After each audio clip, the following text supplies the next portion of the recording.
जगन्नाथपुरी का इतिहास। कहा जाता है प्राचीन समय में यहाँ नीलांचल पर्वत था, जहाँ देवतागण नील माधव भगवान की पूजा किया करते थे। नीलांचल पर्वत के धरती में समा जाने के बाद उनकी मूर्ति को देवतागण यहाँ इस स्थान पर ले आए, किंतु यह स्थान नीलांचल के नाम से ही जाना गया। यह भगवान विष्णु के 4 धामों में से एक है। यहाँ लक्ष्मीपति विष्णु ने तरह तरह की लीलाएं की थी। ब्रह्म और स्कंद पुराण के अनुसार यहाँ भगवान विष्णु पुरुषोत्तम नील माधव के रूप में अवतरित हुए और सबर जनजाति के परम पूज्य देवता बन गए। सबर जनजाति के देवता होने के कारण यहाँ भगवान जगन्नाथ का रूप कबीलाई देवताओं की तरह है।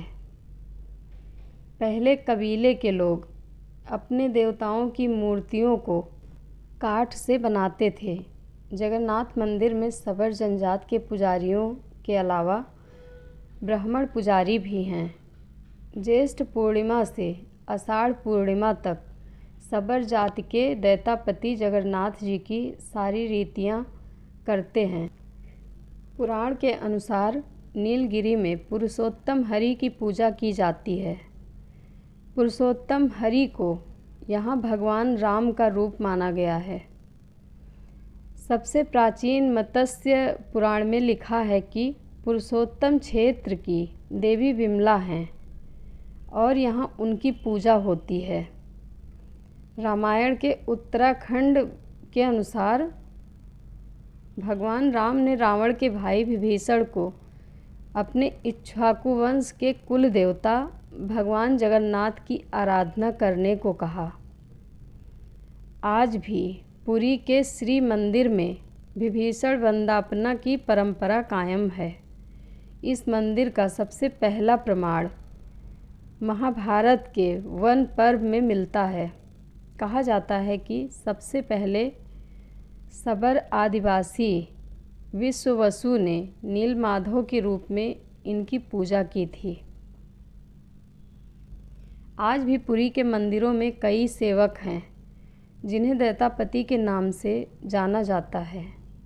जगन्नाथ जी के इस मंदिर को लेकर अनेक विश्वास है।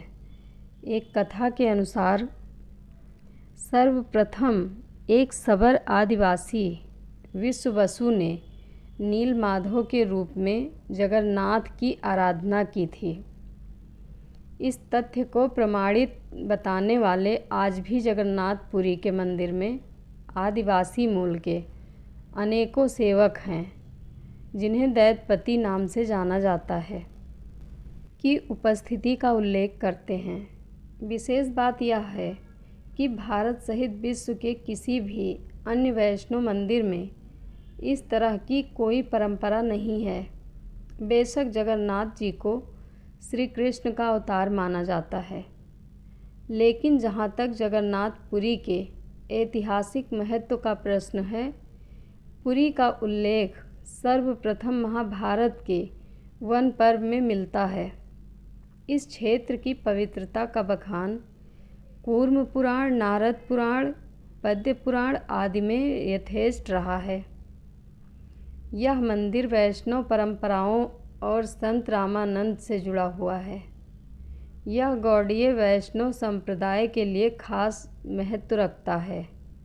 इस पंथ के संस्थापक श्री चैतन्य महाप्रभु भगवान की ओर आकर्षित हुए थे और कई वर्षों तक पुरी में रहे भी थे। आदि शंकराचार्य की आध्यात्मिक भारत यात्रा इतिहास का एक महत्वपूर्ण और निर्णायक अध्याय है। इस विजय यात्रा के दौरान पुरी भी आदि शंकराचार्य का पड़ाव रहा। अपने पुरी प्रवास के दौरान उन्होंने अपनी विद्वता से यहाँ के बौद्ध मठाधीशों को परास्त कर उन्हें सनातन धर्म की ओर आकृष्ट करने में सफलता प्राप्त की। शंकराचार्य जी द्वारा यहाँ गोवर्धन पीठ भी स्थापित की गई। इस पीठ के प्रथम जगत गुरु के रूप में शंकराचार्य जी ने अपने 4 शिष्यों में से एक पद्य पदाचार्य को नियुक्त किया था। यह सर्वज्ञात है कि शंकराचार्य जी ने ही जगन्नाथ की गीता के पुरुषोत्तम के रूप में पहचान घोषित की थी। संभवतः इस धार्मिक विजय के स्मरण में ही श्री शंकर एवं पद्मपाद की मूर्तियाँ जगन्नाथ जी के रत्न सिंहासन में स्थापित की गई थी। मंदिर द्वारा ओडिशा में प्रकाशित अभिलेख मदलापंजी के अनुसार पुरी के राजा दिव्य सिंह देव द्वितीय 1763 से 1768 के शासनकाल में उन 2 मूर्तियों को हटा दिया गया था। 12वीं सदी में पुरी में श्री रामानुजाचार्य जी के आगमन और उनकी विद्वता से प्रभावित होकर तत्कालीन राजा चोलगंग देव जिनके पूर्वज 600 वर्षों से परम महेश्वर रहे हैं, उनकी आसक्ति वैष्णव धर्म के प्रति हो गई। तत्पश्चात अनेक वैष्णव आचार्यों ने पुरी को अपनी कर्मस्थली बनाकर यहाँ अपने मठ स्थापित किए और इस तरह पूरा उड़ीसा ही धीरे धीरे वैष्णव रंग में रंग गया। जय श्री जगन्नाथ महाप्रभु की। कथा अच्छी लगे तो कमेंट बॉक्स में अपनी राय ज़रूर दें। धन्यवाद।